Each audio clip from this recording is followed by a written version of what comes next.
Hello, everybody, and welcome back to another episode of The Third Thing. This isn't the first thing or the second thing, this is the third thing. It could be the third thing for whatever you want, just the third thing. And could be a brief encounter. That's right. I'm Roger Hanson, I'm your host. Today, I'm here with my co host Mark Edworthy and Tanhai Tran. Thank you guys for being here. This is our version of the celebration for St. Patrick's Day. We just had a really good episode with Summer Todd and Austin Todd on Summer Todd's Creepy Corner, and we did St. Patrick's Day. So now we've got to do it on the third thing too. And I think this would also be a good time to start leading into Easter, because not only is today a celebration for us on St. Patrick's Day, but it is also the spring solstice, which is kind of cool. Yes. So, was it St. Patrick on the 19th? Yeah. Okay, hang on. Yeah. Hang on there. Like, I'm being held. Or 18th? 19th? 18th? I believe it was the 18th or the 19th, one of the two. With that being said, we can kind of get into some conversation that we had concerning St. Patrick's Day, which I thought was pretty interesting. And then maybe start talking about the Trinity as well, because Easter is just around the corner, and there's also some interesting things that we can talk about when it comes to the number 3 in Easter. That we have Tanhai Tran here, who can talk with us and kind of guide us through the whole thing about the meaning of 3 in the Trinity. What do you think about that, guys? I don't know. Well, I know that Tan had to go take care of something real quick, so he'll be back here in a little bit. A lot of the stuff that I've discussed on here really falls in close to it, especially the Trinity when it comes to the Father, the Son, and the Holy Ghost. And it irritates people who are in science when you bring up triality, because when it comes to triality, that's when you start delving into things that has to do with religion. You know what I mean? Especially Christianity. I've mentioned stuff about like emergence and things of that nature, which is it has a lot to do with not only symbolism, but it also has to do with also computer science, things of that nature. Like we were talking about in symmetry, you know what I mean? And that was something that has to do with emergence, as well as computer science. And triality is complexity, you know what I mean? That's also something that's involved in it, and these things are also in science. But usually when you mention triality, that is also a part of that, and you bring it into the idea of religion. That's when everybody gets all frustrated and upset about it, but it's a fact. And I think that there's a disconnect between the two because of past histories that's involved, where there's a little bit of spite there, a little bit of resentment, a little bit of hate, everything from a long history, you know what I mean, of it. But you've got to be a fool if you don't see the similarities. You know what I mean? Like it's all right there in front of your face. Like these people from ancient times actually had a concept of what we know today too. You know what I mean? The number 3 and what it represents. That's my take on a lot of it. So, what's your take on it, Mark? I'm not sure if I follow your logic. Or scientists? Are you saying scientists don't have religion? Science, to be a scientist, you have to be an atheist or something. Well, a lot of them are. That's the thing. You can be a scientist and believe in God. Well, yeah. I mean, there are religious scientists out there. There's quite a few of them actually, but there's tons and tons of people who aren't really religious. You know what I mean? Okay. And they're not really fond of the whole thing. I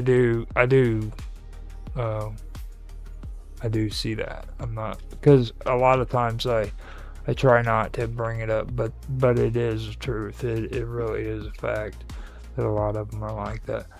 And even like with computer science, like McTan, he's very religious and he's also into computer science. You know what I mean? So that's kind of what we're talking about there too. There's a lot of people who are religious and they're into science, and I get annoyed having to separate computer science from science. I really don't see the division there, you know what I mean? Because I still see it as a form of science.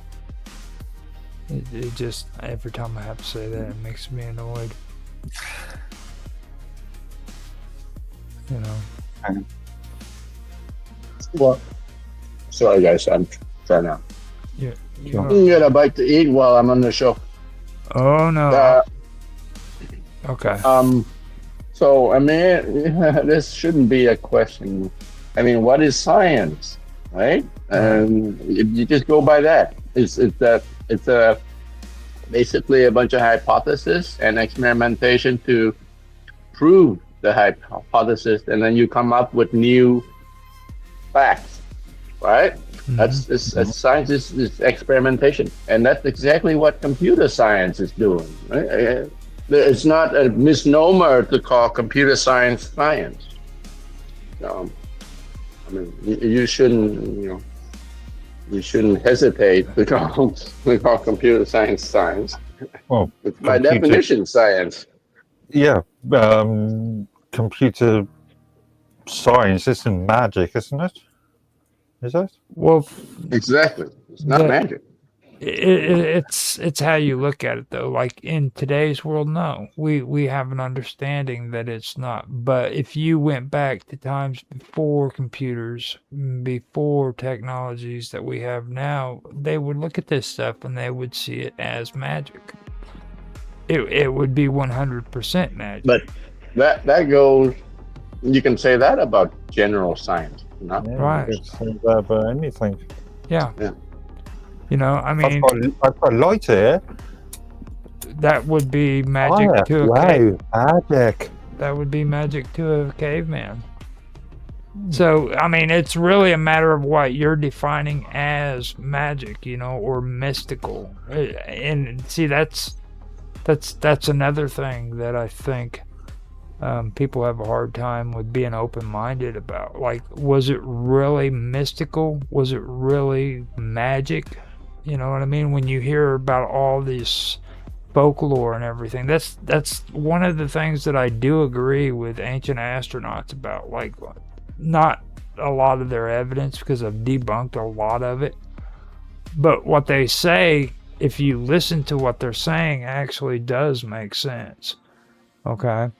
Like they talk about freaking these ancient battles that were supposed to have taken place in the skies with the Hindu beliefs. Okay? Mm-hmm. Now that could very well be UFOs freaking actually in battle with one another, and those people would picture that as gods, you know. Or it could have just been, I don't know, load of people high on something. Mass. Now that's one thing I have a problem with is mass hysteria and mass hypnotism. I just don't believe in that crap. I've tried to be, you know, open-minded about it, but that's just something I don't believe in. To be honest, it just, you know, they bring that up with what was it, the New Jersey Devil. You know, they tried to say that it was mass hysteria. No, and then what was the other one? It was Mothman. They tried to say that was all mass hysteria and mass hypnotism, or, you know, but I just don't buy that, to be honest with you. One person sees something and it just spreads off from one person to an entire freaking town. Come on, dude, seriously. Mass hysteria has happened. I mean, I can think of a recent occasion where we had mass hysteria. Name one. Oh, yeah. Yeah. Yeah. Yeah. Well, that was because of the media, though. You know what I mean? It's to be. But people still believed everything the media said. Mm-hmm. Well, the majority of. But being in the woods and seeing a bat with red eyes and mistaking it for the Jersey Devil, 2, maybe 3 people, and then all of a sudden, freaking entire freaking country believes that it was just mass hysteria, or that, you know what I'm saying, that it spread to freaking an entire country that says, oh no, the Jersey Devil exists. Didn't just last night? Didn't we have a conversation about H.G. Wells's War of the Worlds on the radio and the 1930s radio play? And again, that comes from the radio. You know what I mean? But what about the Jersey Devil? It started with, you know, 2-3 people who witnessed it, and it spread. But that you know what I mean? And they're honestly, and then like even with the Mothman, okay, it happened. All of that really kicked off was because of a freaking bridge collapse. You know what I mean? But that's even weirder too, because they really don't have an accurate amount of people who were witnesses to it. You know what I mean? That's what I find strange. So I do find that strange when it comes to. We see sort of mass hysteria all the time because of things like social media platforms. Yeah, but it goes back to what I was saying too before. You know what I mean? How mystical and how magical was all of this stuff back during, you know, those times when you stop and you take a look at it? Was it actually just something they misunderstood? You know what I mean? It could be the same thing with now too. You know, like I know that a lot of people, when it comes to reincarnation, they've really gotten into that regression therapy, and they've been talking about like memories that go back beyond their own life, you know, and that there's not just these aren't just things that are, these aren't just like a couple of people, you know what I mean? There's a lot of people who've been hypnotized, and they go back in and they start finding out that they have memories of past lives and stuff, or at least they think they do. Yeah, exactly.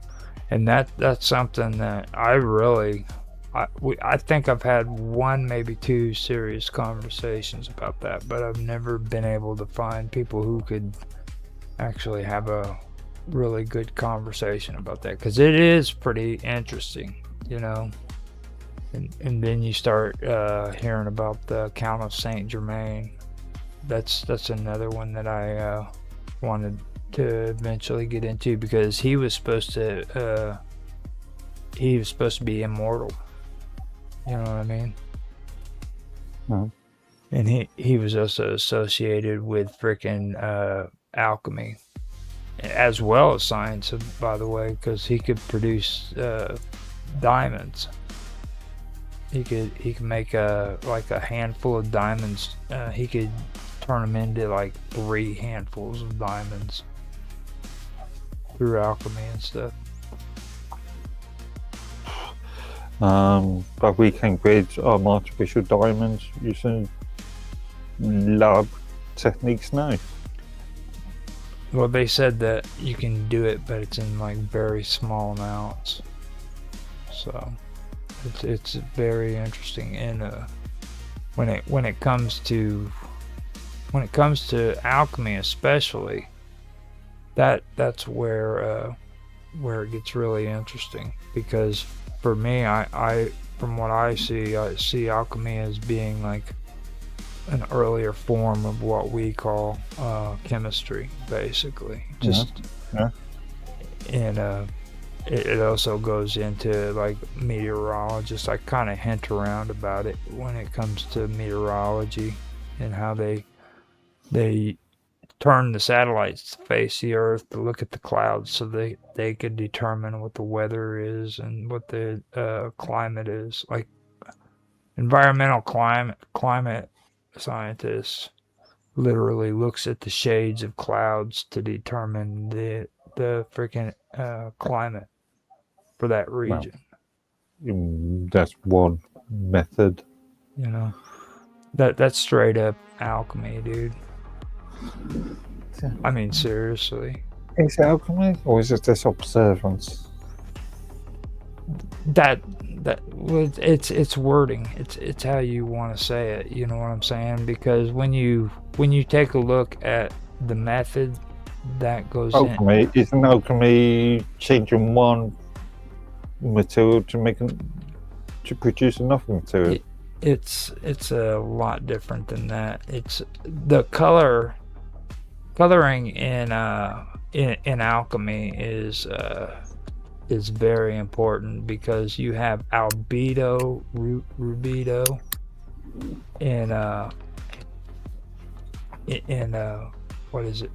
You have negredo, albedo, citrinitas, and rubedo. And these are colors that represent transformation and stuff like that when it comes to alchemy.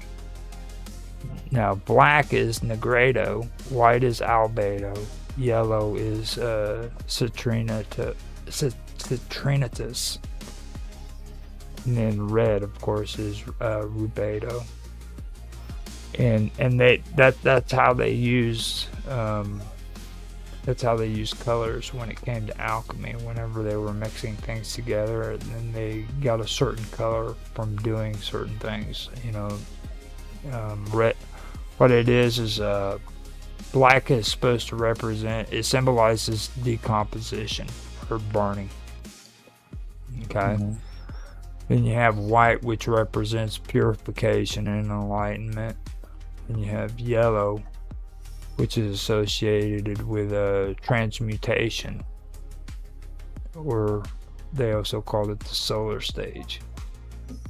Now, red is the final stage, and that symbolizes the mastery of the Philosopher's Stone. Gold also, and then the union of the divine. And that kind of gets me to where I wanted to kind of get into the whole thing about the Trinity, because for me, I see a lot of that involved with alchemy. I mean, it's 100% there. You know what I mean? All of this stuff just kind of connects. And if you read through the Bible, you find alchemy, ancient alchemy, actually, all through it. And it causes a lot of people irritation. Like white. Okay, I've mentioned Jonah in the well. Now, in the Bible, Jonah was spit out of the well. When he freaking was spit out of the well, his body was solid white. Okay. Then you have Moses, who went up onto the mountain to get the commandments, and because he's seen a little piece of God, it turned him solid white, his hair and everything. Okay. That right there is alchemy, dude. It represents purification and enlightenment. And it's all there, you know. And I know Tan doesn't like hearing the word enlightenment with Christianity, but I mean, that's what I see when I read that stuff. And then water into wine. Okay, that is very that's very esoteric. I mean, it's pretty amazing when you know the story about the water into wine, right? Not the Sermon on the Mount. No, this was something that Jesus had did. There was canisters of water, and he touched them, and the canisters turned from water into wine because he touched it. The wedding at Cana. Yep. Okay. You know, it's very profound if you really get into reading it and you see all this stuff. I mean, it's right in your face. You know what I mean? And it's amazing. It really is. And it's another thing, and I know Catholics have a hard time with it, but the fish on top of the freaking the Pope's head, dude. That right there, dude, is another thing. It's mind blowing that, you know, how much all this is really connected to one another. The fish symbol, do you know where it comes from? Isn't it Greek? Yeah. It comes from the word ictus, which is it's an acronym for Jesus Christ, Son of God, or something like that. Okay. Could be thinking of an older. What was you thinking? Sorry, for some reason I've got classical Greek. And maybe you can do some look up now what that ictus literally means, but maybe it literally means a fish. Mm-hmm. Now the fish is fish symbol is. Yeah, it's a symbol that represents everything from faith and secrecy in early Christianity to abundance and transformation in Eastern culture. Because they live in water, fish are often linked to the subconscious mind, fertility, and the flow of life. Now, in Christianity, the Ichthys or Ichthys. Yeah, I am right. Yeah, sorry. It is the Greek word for fish, but I'm thinking I'm much more older. It also served as a secret code for early Christians during Roman persecution. Yep. Okay. That's how they mark their direction for how to find each other for the gathering. For the Sunday gathering.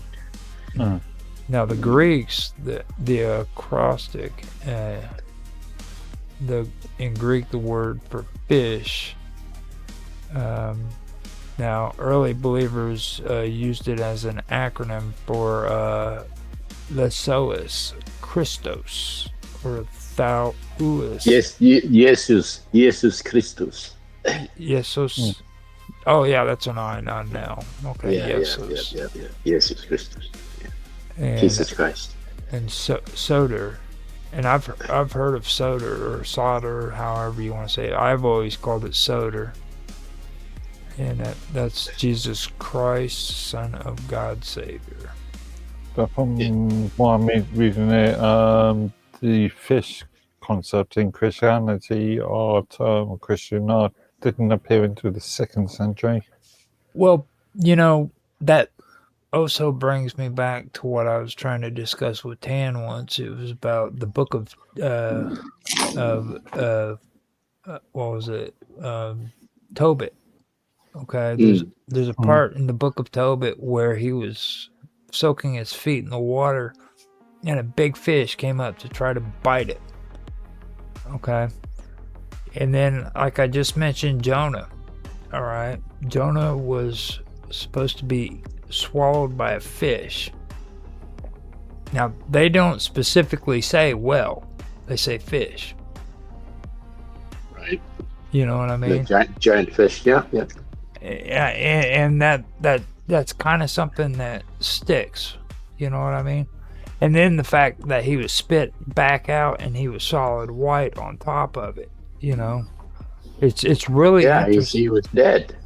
That's because he was dead. Well, yeah, makes sense. He was in the belly of the whale for 3 days. He's dead, man, and he got revived. But it also white and what it represents too is very, very interesting when it comes to alchemy. It really does. I mean, because white, according to alchemy, straight up, it represents freaking purity or purification. Mm-hmm. And makes sense. And when they see with alchemists, a lot of people don't understand that they were very spiritual, because not only was their resources supposed to be pure, okay, but their soul was supposed to be pure while they were doing their mixing. Okay, so if the soul wasn't as pure as what their resources were, then that would cause a problem with the outcome. You know what I mean? Really? Yeah. So there's some supernatural underpinning in what they're doing, not just a matter of chemical mixing of potions. Right. Like everything had to do with how pure of heart you were when you were doing the mixing and stuff of that nature. And I always pointed out, like listen to what they're saying. They don't call it anything like the mixing of something to create freaking gold or anything like that. They call it the Philosopher's Stone.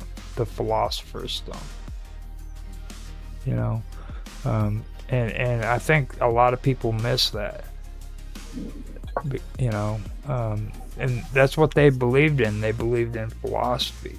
It might not have been religious, but that's what they believed in. A lot of the philosophers during the old times, they were very, very spiritual when it comes to their beliefs.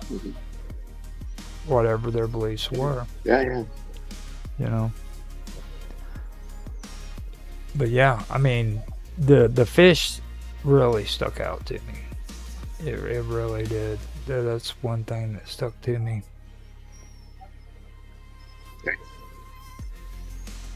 Now, I personally think that the philosophical dimensions to all that, though, it links science to the mystic, especially when it comes to symbolism. For me, that's kind of the way I've always taken an approach to it. Like I find it kind of messed up that people like to try to change things around and make it not be the facts. But like, you take a look at like cement, look at cement. Making cement is exactly what an alchemist would have done back in the Middle Ages while he was freaking doing his work. You know what I mean? That's the entire process. But today they'll tell you, oh no, that has nothing to do with freaking being an engineer or being, into chemistry. That's alchemy. But they did the same thing. It was the same thing. Exactly the same thing. Yeah. So I that's the thing I was talking, and I was talking about meteorology. I don't know if you were able to hear that, Tan, whenever you were walking the dogs or not, but I was No, I missed it. That's where the whole rubedo and albedo and all of that, the coloring according to alchemy, came into play. You take a look at like meteorologists and how they look at the weather patterns, and they use the coloring of the clouds to determine what the weather's going to be. Environmental scientists started doing that too. They look at the shading of the clouds that are on, going around the earth to determine what the environment or the climate's going to be. Which, don't get me wrong, I'm not saying I agree with environmental climate scientists, but that's what they do. So, oh, Madison, oh, that's you. I'm back at my desk. Okay. Okay, good. But yeah, I mean, it's all very interesting when it comes to that, and I do see it. So with the number 3 though, okay, what's your take on the number 3 when it comes to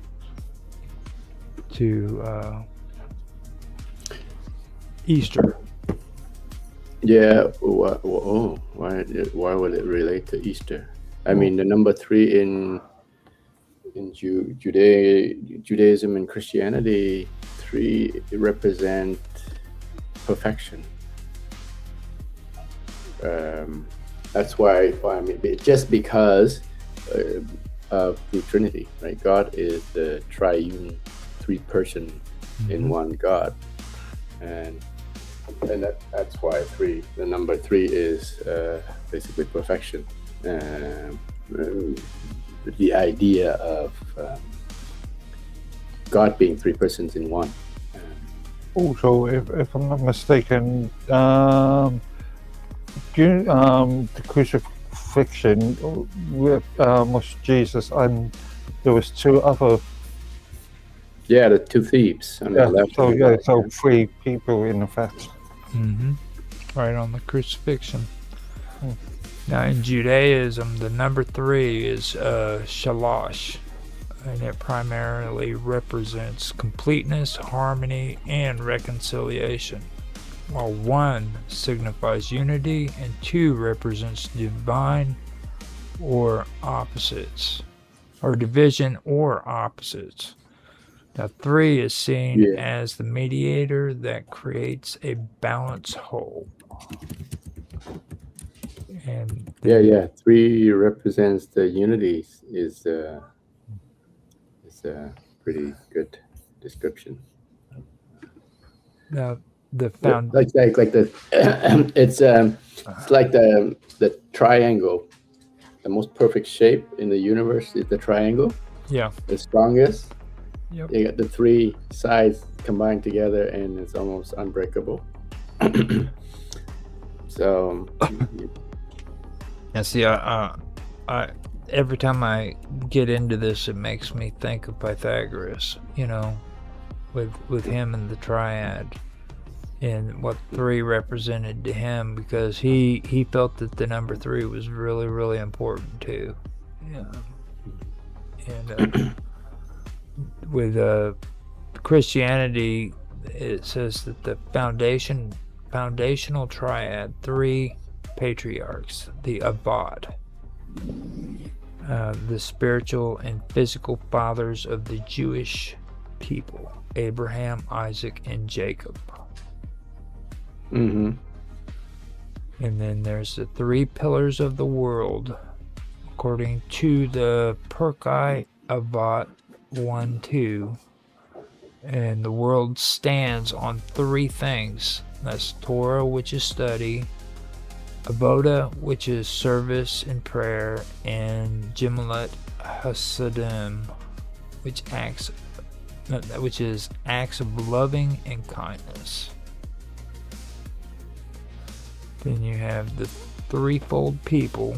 That's the Jewish nation is traditionally divided into 3 groups, which is Kahinim, which is priests, and then the Levites, and then the Israelites. And also, I'm just thinking, the Star of David, 2 interlocking triangles, isn't it?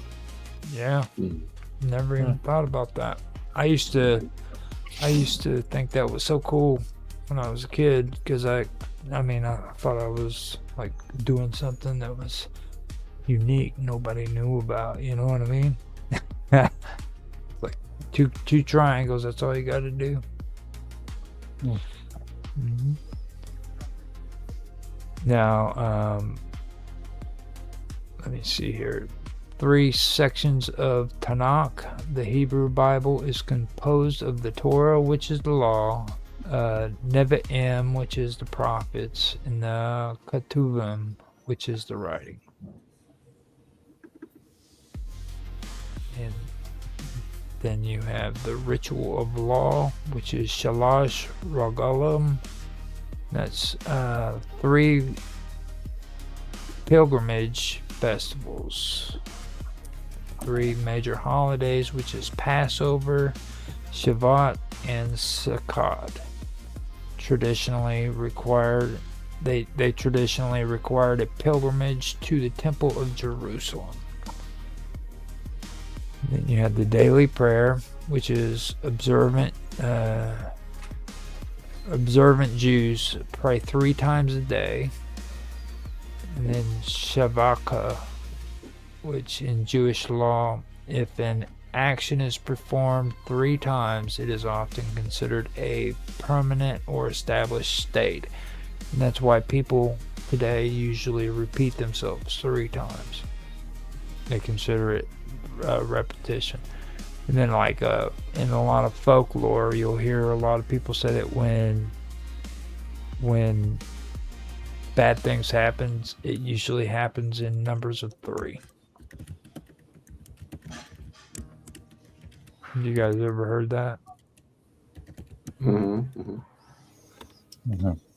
Well, back to the Trinity, right? The number 3, like we said, represents the Trinity, and the number 3 represents the 3rd person in the Trinity, which is the Holy Spirit. Right. The Father, the Son, and the Holy interesting, Spirit. you mentioned about the wedding at Cana back then. I think there's symbolism to the Holy Trinity in that event as well.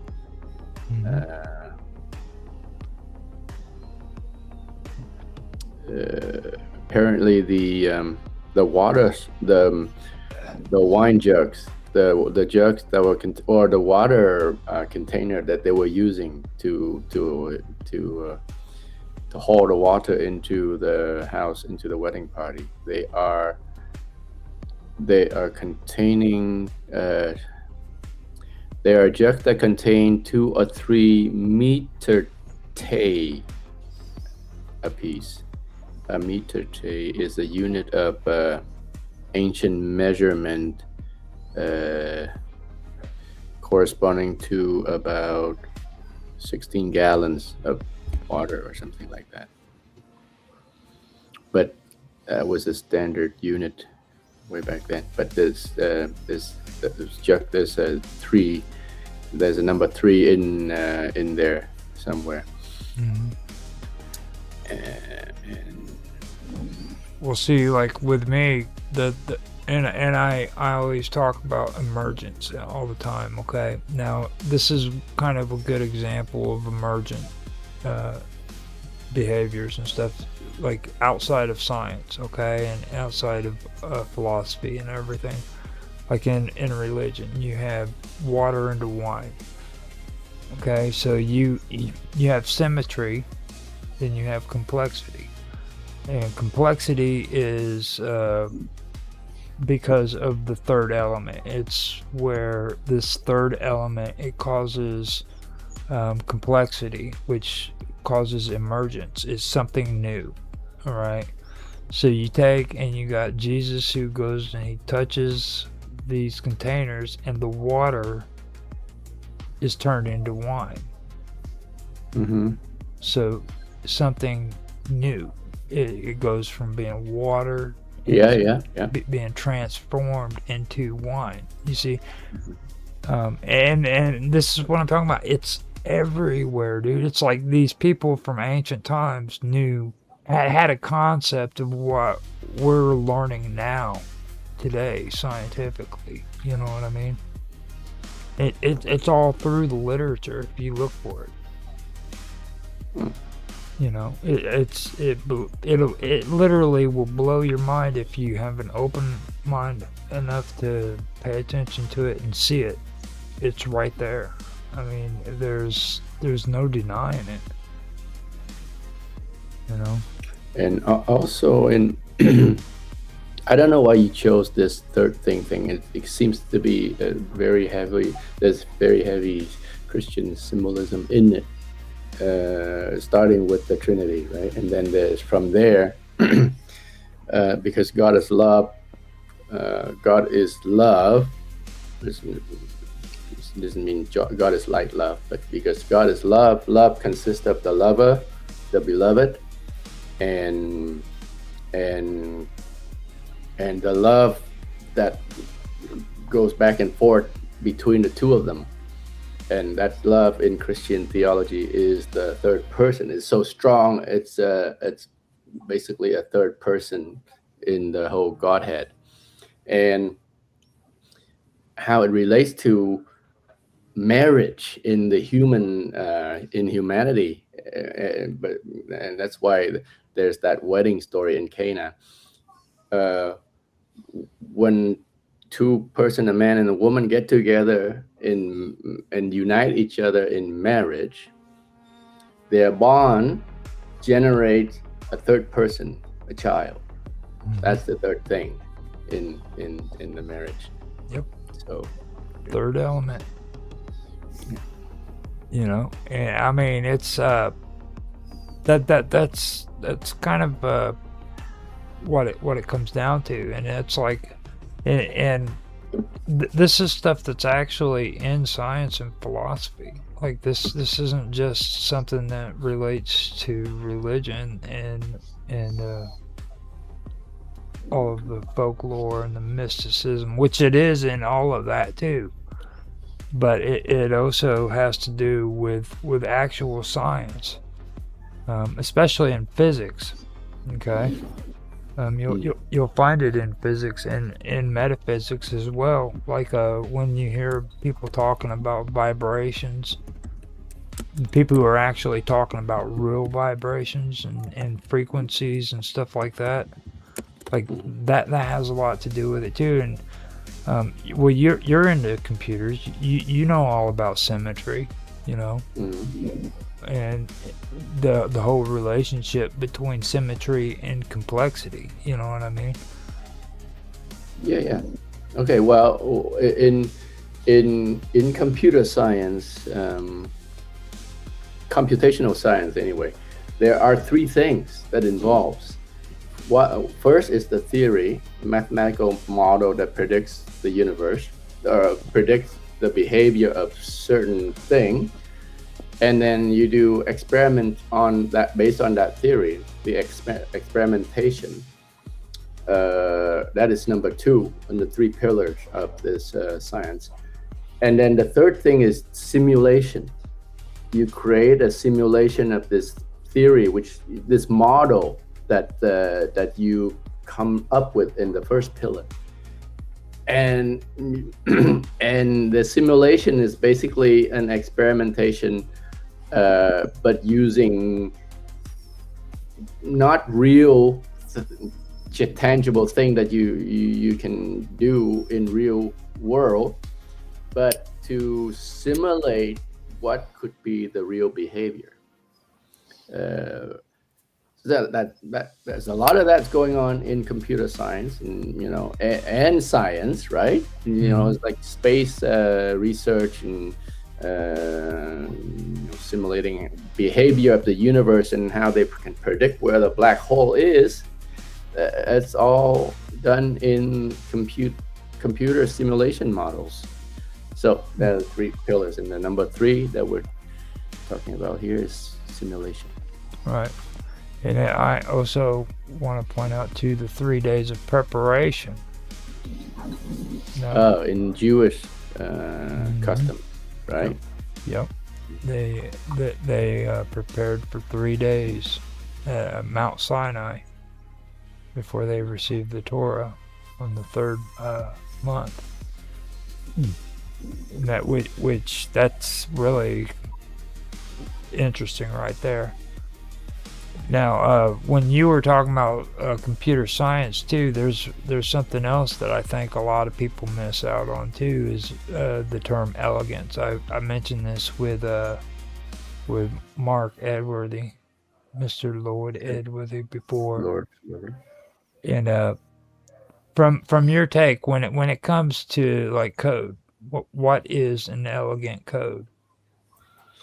An elegant piece of code is a code that is concise. It's concise. It's easy to understand when you read it, and it does the same job. Like less line of code can do the same job as like 3 lines of code can do the same job as 100 lines of code. That's elegant. So when you look at a piece of code that's like that, you say that, yeah, that's beautiful code. It's elegant. Now the big question here is does an elegant code have to be small, or can a larger code be elegant as well? No, I think when you're talking about elegant code, it's usually it's the simplest form of the code, right? So you have 2 formed. One is shorter, and one is longer. The shorter form is always the more elegant one, if they can do the same thing and without defects, right? Mm-hmm. Yeah. So can a longer code still be elegant though? That's the question. Like I said, if you have 2 forms that are equivalent, the shorter form is the elegant one. Right. But if a code can't be short but still be makes sense. I mean, if 100 lines of code is the shortest that you can accomplish, then yeah. Okay. As opposed to 1,000 lines of code. So Right. the 100 lines of code is more elegant. Like if you couldn't make it any shorter, you know what I'm saying, and it was still 100 lines of code, Yeah. that can still be elegant. Yeah. Okay. Yes. Well, I mean, elegant in your mind, maybe. If somebody else comes along and can refactor that code into 10 lines, then it's more elegant. Yeah. It's not. It's not. Can be subjective, right? But really not. Elegant code is when 2 or 3 people look at that piece of code and agree that it's elegant. Right? If 2 or 3 people looks at the same code and contest whether this is elegant code or not, then probably it's not. It's like beauty, right? Right. You look at a woman and you can understand, you appreciate the beauty right there. You don't have to argue. Is she really? Sometimes that's the case, but there's a certain beauty that you look at it and everybody agrees that is beauty. I don't know. Just goes back to the old concept of beauty is in the eye of the beholder. just because Well- you find something beautiful doesn't mean I find that same thing. Well, elegance has to actually make sense, though. You know what I mean?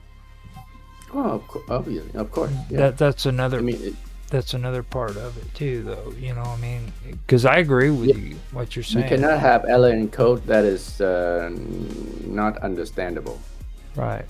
Now, it's like I've always said, and I know that it's not very politically correct, but like, there's no excuse for somebody to say that they're like too ugly to have a mate, because for every person, there's somebody who's just as ugly as they are. Yeah. You know what I mean? It's like, Oh, jeez. I mean, I just, God made no one ugly. that's, But well, who yeah, made you? right. Right, exactly. And I keep forgetting that I need to, behave and say nice things instead of being horribly wrong. But yeah, you know what I mean? It's just, I agree with you 100% on that. And it's the whole thing of it is like elegance, I think is what really gets into the beauty. You know what I mean? It's like, Yeah. That Yeah. totally directly relates to beauty. Mhm. Like when you look at a woman and you say that she's elegant, what do you mean? Right. Exactly. Exactly. Yeah, I And- keep going back to women, man, because it's very there's correlation between beautiful coat and beautiful women. well, what I've also noticed about it, like, is there's symmetry and then there's complexity, but then because of the complexity, that's where the elegance is formed. You know what I'm saying? Like if you had symmetry by itself, everything would just be sterile. You know what I mean? Okay. But the complexity is kind of like the spark. You know what I mean? It's that. It's Yeah, that. I don't know. I think more like the simplicity is elegance, not complexity. Well, just a little bit of complexity. All You know what I mean? right, fine. Just a little bit. Because think about it. What is symmetry? It's just binary. Well, okay. So when you're talking about the body of a woman, Symmetry. Just what is symmetry? keep going back to women. Women's fine. Just, I mean, if you need to say what symmetry is according to women, what is it? It's a perfectly formed body that has you split her down the middle, and then the left side and the right side are perfectly balanced. So if you had if every woman on the face of the planet was like that, Uh, would it be good or would it be bad? that's perfection. I mean, You know? yeah. I mean, that's the perfect body. So what do you mean? If every woman in the world has a perfect body, They would look the would that same. be good? Is that They- what your question is? They would have to look the same because there would be no complexity. So they would not only be they would symmetry. They would have that perfect body, but they would also look alike. There would No. Okay. Symmetry doesn't mean identity, right? Symmetry doesn't mean it's like identical. Like you can be a perfectly symmetric body, but different from another perfectly symmetric body. Why not? Right? Well, what It's about just the me. hair? The curve, the contour, shape unique to their form, but it's perfectly balanced. What about the hair color or the color of your eyes? You know what I mean? I don't know how to measure symmetry with hair. Or symmetry with the eyes. They would all have to I mean, for it, there would have to be that perfect eye color and that perfect hair. You know what I mean? The perfect hair color. It wouldn't, because Why different. would it? Why would what would the what would a symmetric hair look like to you? It would. Well, you'd have to compare that to like binary code. It would be zeros and ones. You know, to me, that's what it would be like. There would be like for you to have a different style of hair. Like there's women with curly hair. There's women with straight hair. That's because of complexity. Okay, that's not symmetry. So without complexity, just symmetry, they would all have the same type of hair. They would have the same type of eyes. They'd have the same type of figure. They would all be the same, and that's all you would see, and that there'd be nothing complex about it. No. You can have let's just use the woman's analogy again. You can have a fat woman that is you can have a body shape that's like a triangle, and that's a symmetric body, right? And then on the other hand, you can have a body shape that's like an oval. That's also symmetric.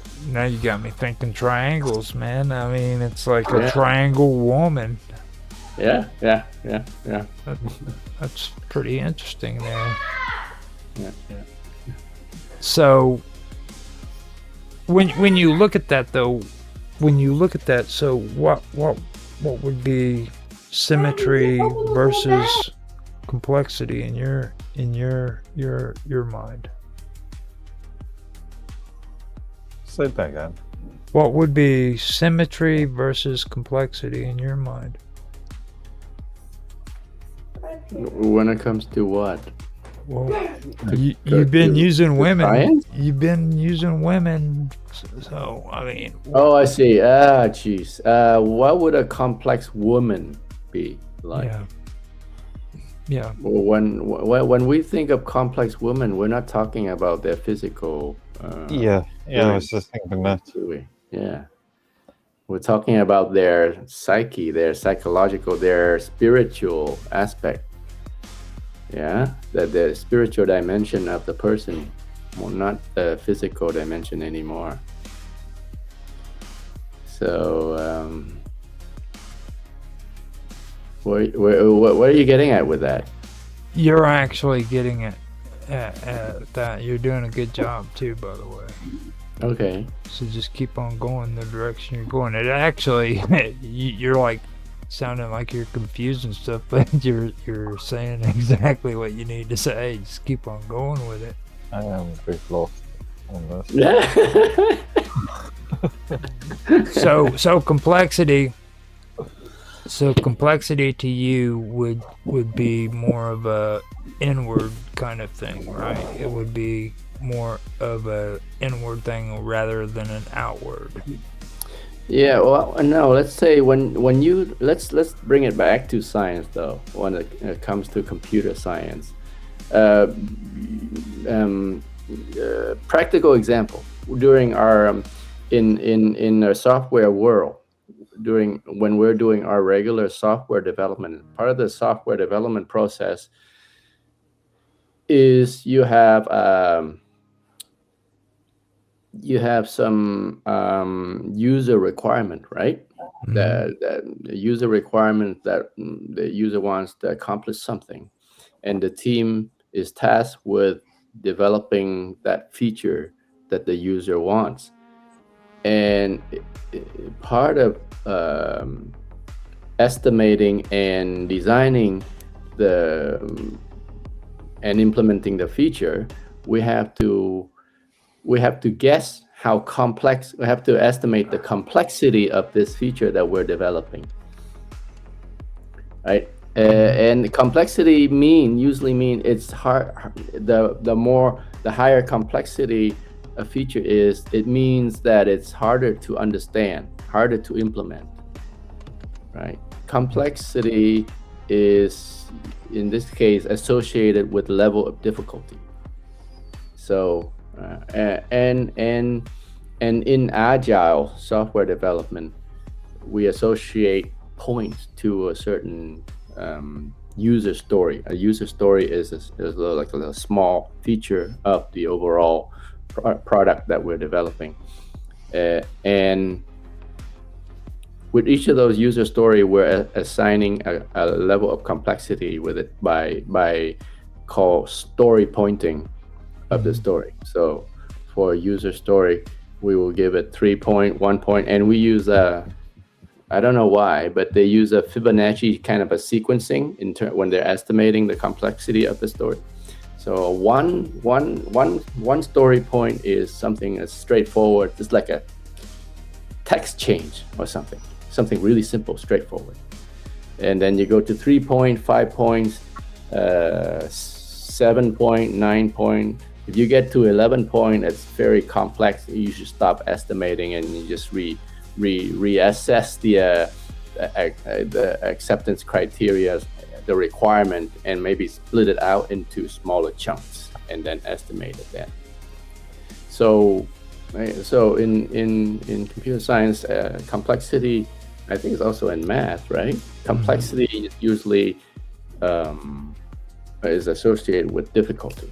So the more complex it is, the harder the problem is to understand.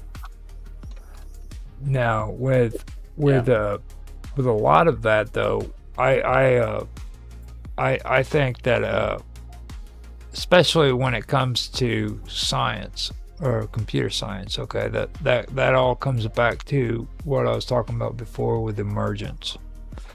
Okay, now emergence is actually AI. Well, yeah, especially with AI, that's where it really pops out because it's actually a phenomena when it comes to it, and a lot of people don't really want to admit that it's true. But like when you start talking about complexity, you go to like a microscopic level, and it's microscopic behaviors really is what's taking place there that a lot that concerns artificial intelligence and machine learning mostly, and that's a new thing that's happened, and it's a phenomena. Okay, can you define what emergence is? Now, for me, I use the scientific term. Okay, now when you take a look at like how water is formed. Okay, you have carbon, and then you have freaking oxygen, and it's not emergence when it comes to water. Isn't these two chemicals actually combining together? Because they don't. What happens is they have a really, really close interaction with one another. Okay, and because of that interaction, a third thing emerges. Okay, and that's water. Okay. And it's not because of the combining of two physical, biological substances. It's because of the interaction between them. Okay, and that interaction between them is the third element, which creates the emergence of water. Does that make sense? Yeah. Because a lot of people don't get that. Like water is not created because of carbon monoxide or carbon and freaking oxygen mixing together, because they don't mix. It's the interaction between the two. You see? I'm trying to. It seems like you're reaching. No, it's actually. I mean, that's science. You have two elements of hydrogen combining with one atom of oxygen. They don't combine. They don't combine. Making water, right? Yeah, but see, they don't combine. It's the interaction between them. They have an interaction among one another. and Well, because they are in one. They're one compound. So they're combined. How else do you explain? They're not. They're no, not. They might be interacting in order to stick together, but they are combined. no, they don't. They do not. They do not combine. It's the interaction between them that creates the water. Okay, they don't combine. You're getting mystic on me. No, that's not mystic. That's science, dude. It's like that's just they don't combine. Or it could be just word salad. I mean, you. No, dude, it's that's science. It's the oxygen and hydrogen do not You call it combine. interaction. Other people call it a combination. No, they don't. They do not combine at all. They interact with one another, and water is created because of the interaction. That's it. There's that cut and dry. So it's not like there's taking something between oxygen and hydrogen. There's like the third person that is holding them together. No, it's a third element is What's created. the element, man? Interaction Water is not an element. interaction. The interaction creates water. Okay. By you confused us just now because you said CO2 rather than HO2. Oh, CO2. H2O. H2O. Yeah. You meant H2O. Sorry HO2, about but yeah. H2O. Hydrogen and oxygen. Yeah. Yeah. Now, when they interact with one another, that's what creates freaking water. They don't combine together to freaking create freaking water. Water, you know what I mean? It's like evaporation. Have you ever really Evaporation is when they separate. right when it I separates? mean, so if they don't combine, how can they separate? Because they're interacting on a microscopic level. They're reacting with one another. You know what I mean? They don't combine. It's just like ice, okay? Ice is solid, okay, but they're not freaking like combined together. They're interacting with each other and creating ice.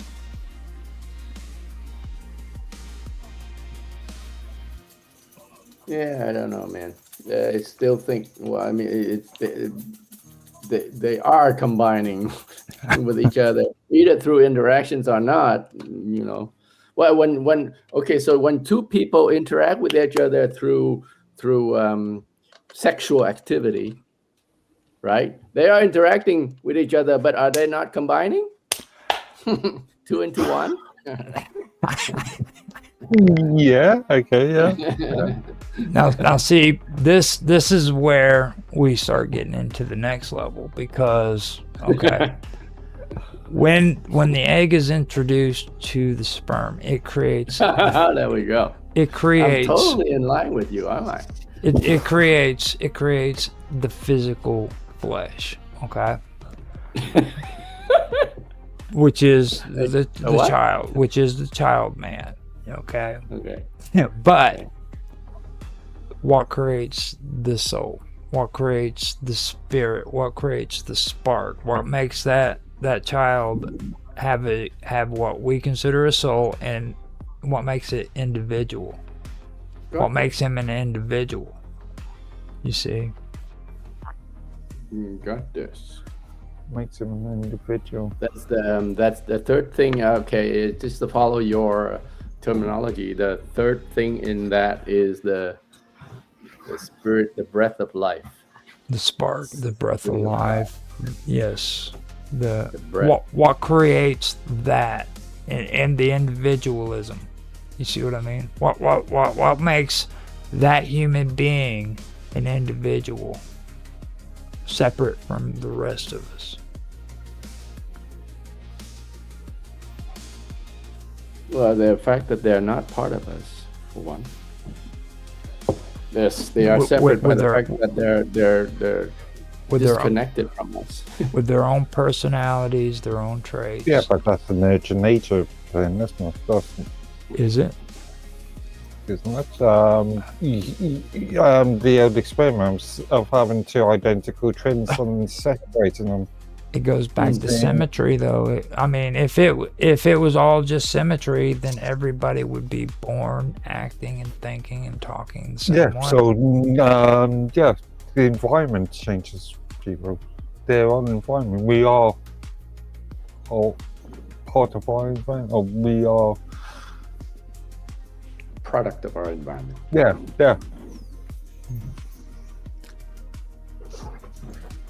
So, what do you guys think about that now?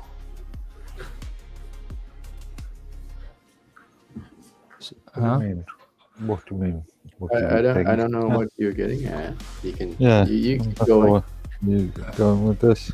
Okay, so complexity basically describes how simple parts create a sophisticated whole. Okay. Yeah.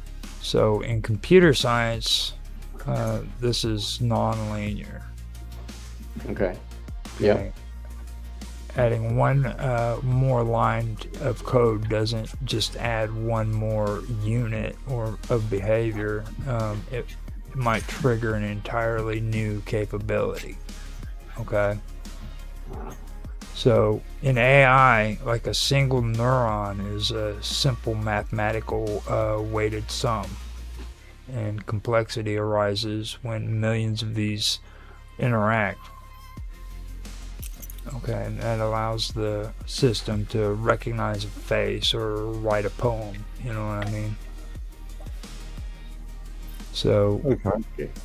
So when it comes to alchemy and Judaism, okay, you take three, which is usually the patriarchs or stages. They're simple units too, but their interactions create like a complex spiritual, like, great work, if you want to say it like that, you know. And that's more than just three separate parts. You know what I mean? It's like this. That's what that means. So, in symmetry, you would call it the structure. Okay. Symmetry is the balance that keeps complexity from turning into total chaos, which is entropy. Mm-hmm. Okay, it provides a framework for emergence. And here's a good example of it would be like with algorithms. You have recursive functions and fractals. Okay, and they're perfectly symmetrical. They're self-similar. All right. Does that Now, because the small parts look like the big parts, the systems can scale infinitely while remaining stable, basically. All right. So if you apply that to a human and you want that to be freaking what a human would be, they would be recursive. They would be similar. And the reason for that is because they would be stable. It would be a stable system. Okay.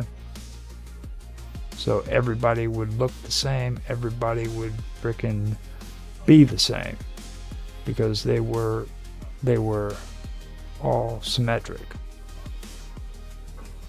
Okay, because that's in a stable environment.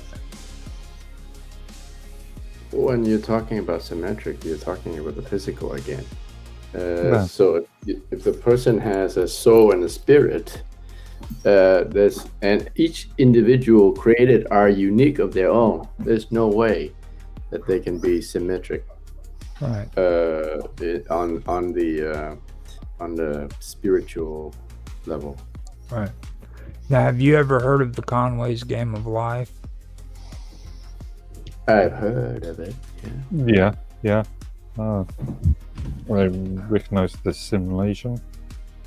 Yeah, in Conway's Game of Life, symmetrical starting patterns often produce the most stable emergent, which is life forms. Okay. Now, if the symmetry breaks, the system often collapses or grows uncontrollably. You know what I mean? So there has to be that certain amount of symmetry, because if it doesn't, then things will grow uncontrollably, or they'll just collapse. And it's kind of like in the brain. I always talk about this with the climbing fibers and the mossy fibers. Okay, you have the climbing fibers, which are the ones that create the sparks within the cerebellum and the brain. Okay, and when it's like an engine that fires, okay, and it happens up inside the brain, and this is what causes you to want to, ascend or do things that like come up with ideas and stuff. And then you have the mossy fibers, which acts as like the control. It's the error control. It's the part of your brain it's not saying that you've it's not a failure. Okay, it's just a warning. It's telling you, no, don't do that. Okay, like when you go to touch a flame, the mossy fibers tells the climbing fibers, no, don't touch the hot flame or it'll burn you. You know what I'm saying? So you have that going on there. You've got that symmetry and that complexity going on. The symmetry would be the mossy fibers, which creates the structure. And then the climbing fiber would be the fibers that frickin' want you to explore and touch the fire. You know what I mean? So after a while of burning yourself over and over again, you finally figure out, hey man, I shouldn't be touching the fire because I'll burn myself or I'll wet the bed. Okay. So, does that make sense? Not at all. Just So basically, in symbolism, the symmetry is the triangle, like we said, the number 3. Okay, it represents the ultimate balance, basically. It's the first shape that can enclose space, move from 1D lines to a 2D line, which is actually complex reality.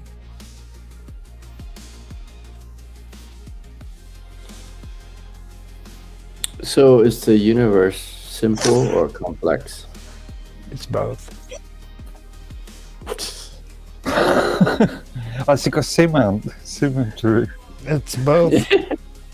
It's both, because recursion.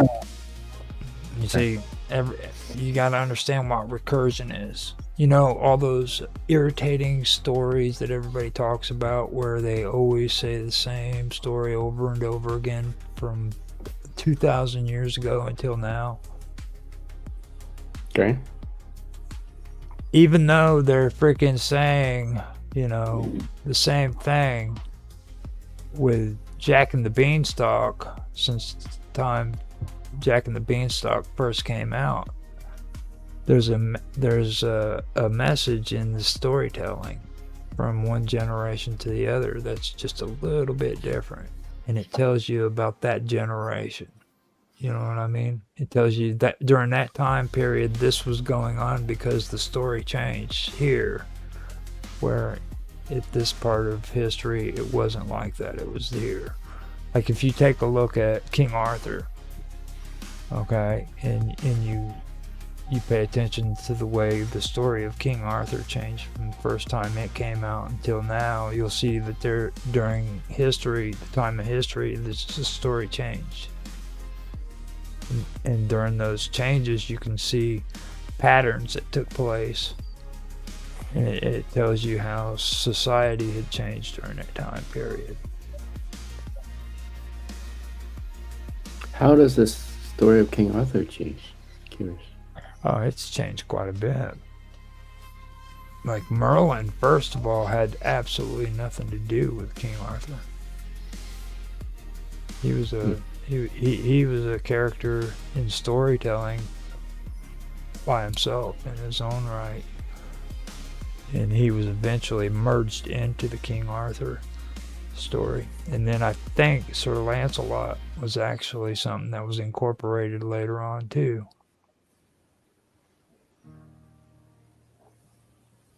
Very interesting stuff. Now, when But it that's comes, not true. That's not true with all stories. well, I'm just talking about the recursion. You know what I mean? Like old stories that are told over and over again. People get annoyed because it's usually told over and over again. For sure, if the stuff are being passed by tradition, yes, but not the stuff that are written down, right? Well, kinda. You know, I separate writing stuff down from language, like what's spoken. You know what I mean? Because I do understand the difference. You know what I mean? But like, I don't know. I mean, when it comes to writing stuff down in linguistics, I see there, especially with linguistics, recursion is very important. You know what I mean? Because like it's odd that the word water means the same in Turkey as what it does in England. You know? Oh well. It really is very important.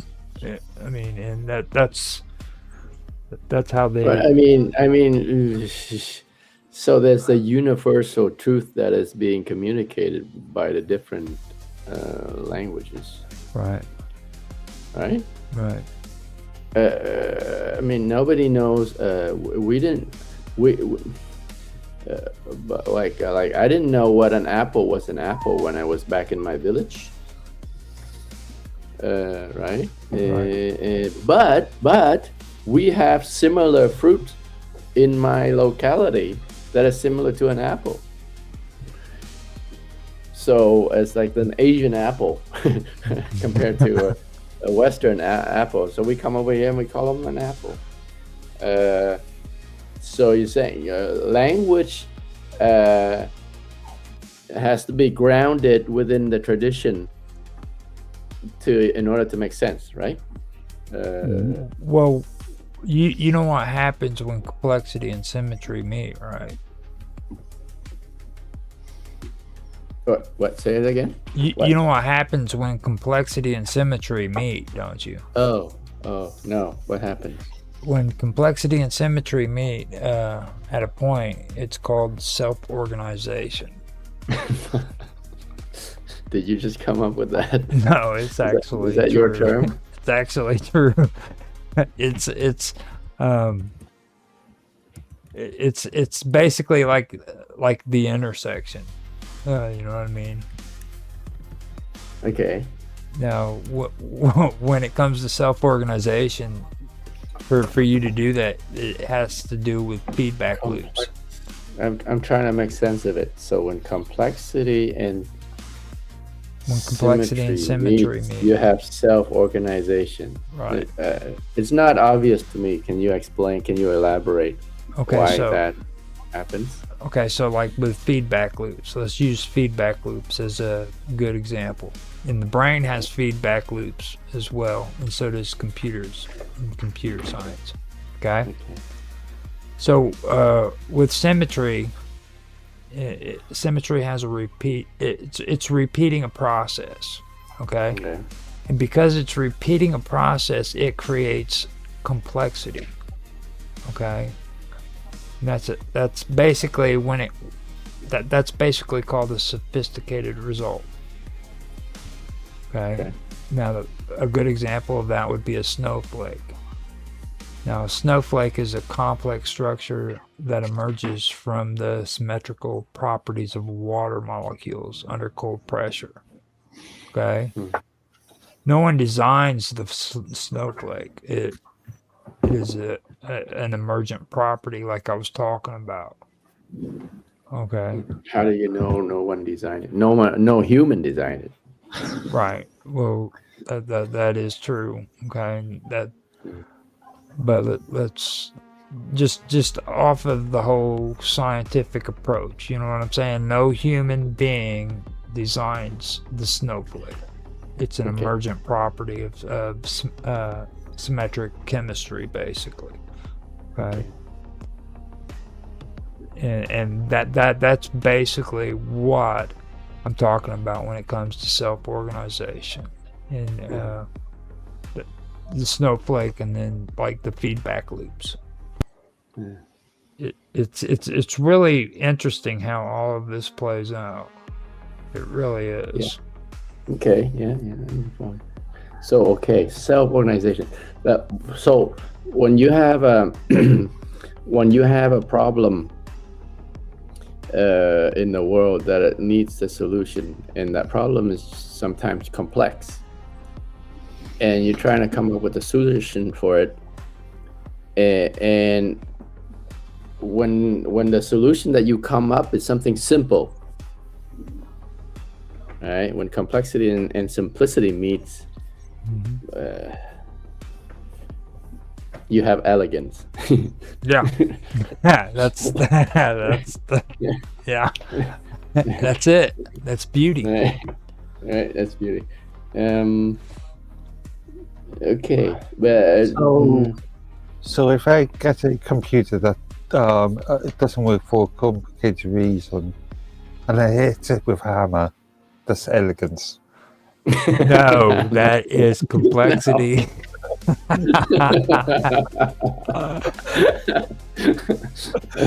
it could be foolishness, depending on the outcome. Okay, so you've heard it. You're probably getting at something called Occam's razor, right? Kind of. Now, you know about the Beatitudes, right? Mm-hmm. Okay, so in the context of the Beatitudes, What the Beatitude? the Beatitudes. He's swearing at us, Mark.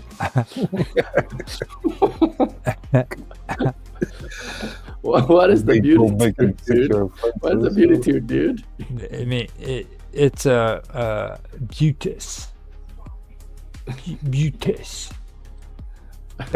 Basically, it stands for blessed or happy. Oh wait, no, you said it wrong. It's the Beatitude. Beatitudes. Yeah. The Beatitude. The Beatitude. I've always called it the Beatitudes. dude. I don't know. There you go. Now you won't make that same mistake ever again. Now, these are supposed to be like 8 blessings, right? 8 or 9, I believe. Right. Okay. Now you're getting to Christian theology. Yeah. Right. Yeah. And these also have. I love how you're going with this, Roger. You're all over the place, and then somehow you end up with some sort of cohesion. Well, it comes like- back to it's like a complexity. mirror. Elegance. It comes back to complexity and symmetry. Okay, Yeah. that's exactly what it is. You have blessed or happy, which is elegance. That's 100% elegance. Okay, Mm-hmm. and the Beatitudes, Beatitudes, I guess. I'm gonna check that out. Make sure you're spelling it correctly, because I've always called them the Trust me, Beatitudes. it's Beatitude. Yeah. He's trying squared. Now, now for me, now the Beatitudes are built like in a very sophisticated literary symmetry, and Mhm. that mirrors like the alchemical balance that we've discussed before. You know what I mean? So, okay, so the symmetry in these are like the opposite. Blessed are the one side, and then because they will do something. This, on the other hand, it's symmetric in that sense. Yeah, there's a balance there. You know what I mean? And that falls into a lot of the stuff concerning duality. Like, too. for example, blessed are the one who weep, for they will be comforted. Right. Right. Right. Mm. Now, if you pay attention to the first and the eighth Beatitudes, they both end with the exact same promise. Okay. What are they? For theirs is the kingdom of heaven. Okay, so this creates a closed loop. It signals that the virtues are in between are all like a part of a single unified reality, basically. Okay. You see? And then you Okay. have, Where are you going with this? well, you have vertical versus horizontal sets. Okay. Now, a lot of scholars see like two symmetrical groups of four. Now, the first four, which are vertical, they focus on the individual's relationship with God. That's poverty. That's poverty of spirit, mourning, Correct. meekness, and then Correct. and then what is the other one? It's Merciful. hunger for righteousness, isn't it? Peacemakers. No, the first four, which are vertical, that last one I think is hungering for righteousness. Now, the four that are the last four, which are horizontal, they focus on the individual's. Hang on. I think you got the idea of the horizontal verticals correct, but you got the ordering. Let me read it for you. The first four: blessed are the pure in spirit, for theirs is the kingdom of heaven. Second one: blessed are those who mourn, for they will be comforted. Third one: blessed are the meek, for they will inherit the earth. Fourth: blessed are those who hunger and thirst for righteousness, for they will be filled. Now, these last four are the horizontals, and they focus on the individual's relationship with others, which is mercy, Correct. purity of heart, then the peacemaking, and then enduring persecution. Right. Yep. That's it. So the first four are ordered towards God, and the last four are towards ordered towards our fellow human, each other. Yeah. fellow mankind. Okay, so there's symmetry there. The first four, and so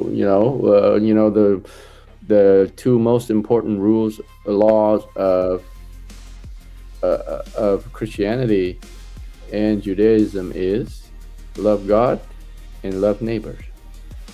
So first one is geared towards loving God, and the second one is geared towards loving our neighbors. Right.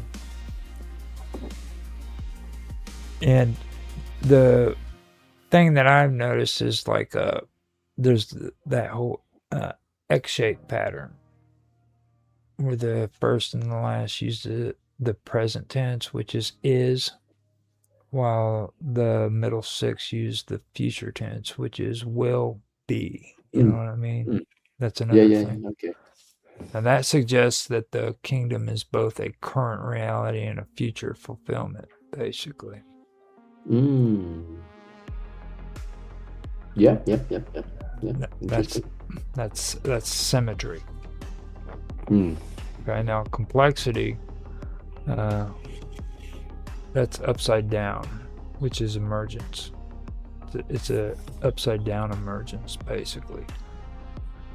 The Beatitudes are like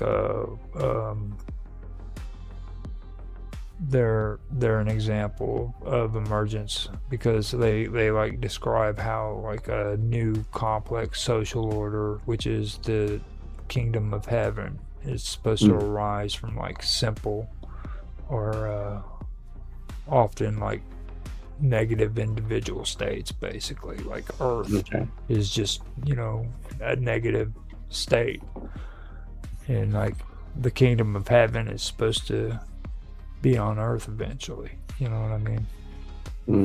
So you got that, and then you have like paradoxical simplicities, which is like Jesus, where he takes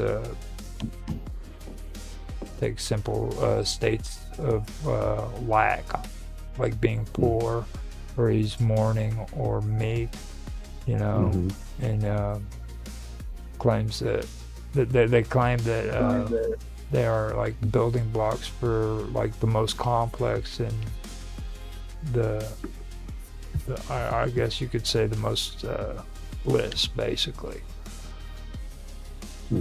So that's complexity right there. Okay. And then like individually, like a mourner, somebody who's mourning, they seem to be weak. But when a community begins to emerge, that's doing stuff like mourning for justice, or practices mercy, or makes peace, that's when a complex, resilient society is formed that can survive, you know, the persecutions and stuff like that. Okay. So that creates complexity. Let's see. I think the best way to really go into it is like it comes down to like the internal versus the external. You know what I'm saying? So when you look at that, that's where complexity moves from the micro. That would be like your heart's internal attitude, to the macro, which is, you know, world changing or peacemaking kind of stuff. You know what I mean? So that would be another form of complexity. Interesting. And we can get into numerology if you want to, but I know you're not into the whole witchcraft thing. Not really. Well, I used to read the I Ching. Well, the three. The I Ching, the giant ancient book in Chinese ancient philosophy that can claim to predict the future based on signs happening around us. Well, the three. You've heard of it? I think you've heard of it, right? Yeah. The three in the Beatitudes, okay? In some traditions, of course, they group the Beatitudes into three triads of three. Okay. Concluding with like images of salt, light, and a city on a hill. I don't know if you've ever seen that before. Okay. Now, this mirrors the Jewish three pillars of the world that we were discussing earlier. That goes into study, service, and kindness. Now, besides the three, you have the number 8. Okay. Now, since 7 is the number of perfection in Judaism, 8 represents new beginnings, or the 8th day of creation.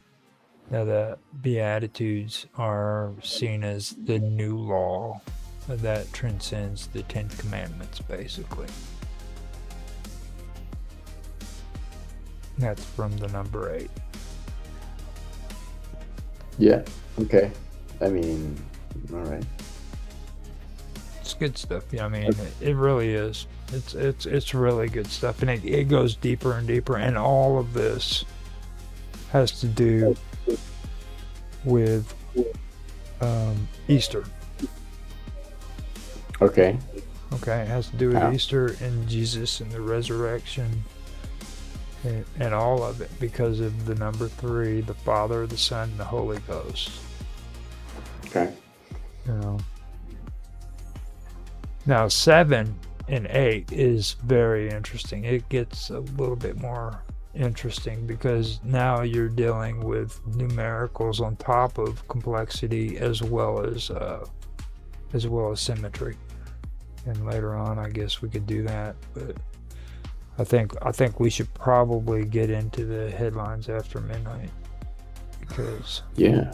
You how much further do you have? I was going to ask, like, do you plan to go this long for? I didn't this even expect to go this long, but you're a hard hitter, dude. You know, you're a hard hitter. That's why I like talking to you. You know what I mean? Because I love this stuff. I've been like into doing this stuff, and I know.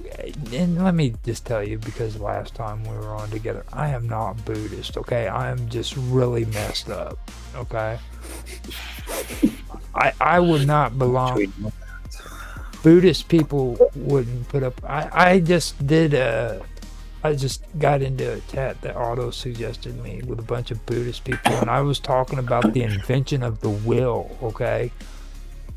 And they booted you? No, they got all upset and started arguing and stuff. And I was like, oh my God, dude. This is just off of the invention of the will, you know? So, trust me, I am not Buddhist. I'm just... I like to do research and take notes. And this is the stuff I've come up with. So, all right. I mean, this is good point to stop and make your viewer curious for what's to cover next, I guess, because we have a little bit of a way to go before Easter. So yeah. I'll put some more stuff up later on because I really do like talking about it, bring it all together. This is gonna because there's this concept of emergent simplicity, elegance. There is, and I think I have a sense that that's where you're going to. Oh, it goes. There is Christian. There's this Christian background behind this scientific concept. Yeah. I believe so too. So I'm going to go ahead and do the ending. We'll be back here later on. Hopefully we can get something going before Easter to get some good stuff going. So before we go, you guys want to give your socials so people know how to find you? Start with you, Tan. Sure. I'm often on minds.com. My channel is TH2Tran. Okay. And how about you, Mark Edworthy? Same again, minds.com, username Medworthy. All right. You can find me on minds.com as well at Roger_Hanson. I'm also on X, Roger Hanson at ROGLOL1973. You can also find us on Minds at Minds Roundtable Weekend Event group, as well as Strange Stories in the group section as well. So check us out if you guys want to, and like, subscribe, share, make comments. Appreciate the feedback. And with that, I will go ahead and end this, and we will talk to you later.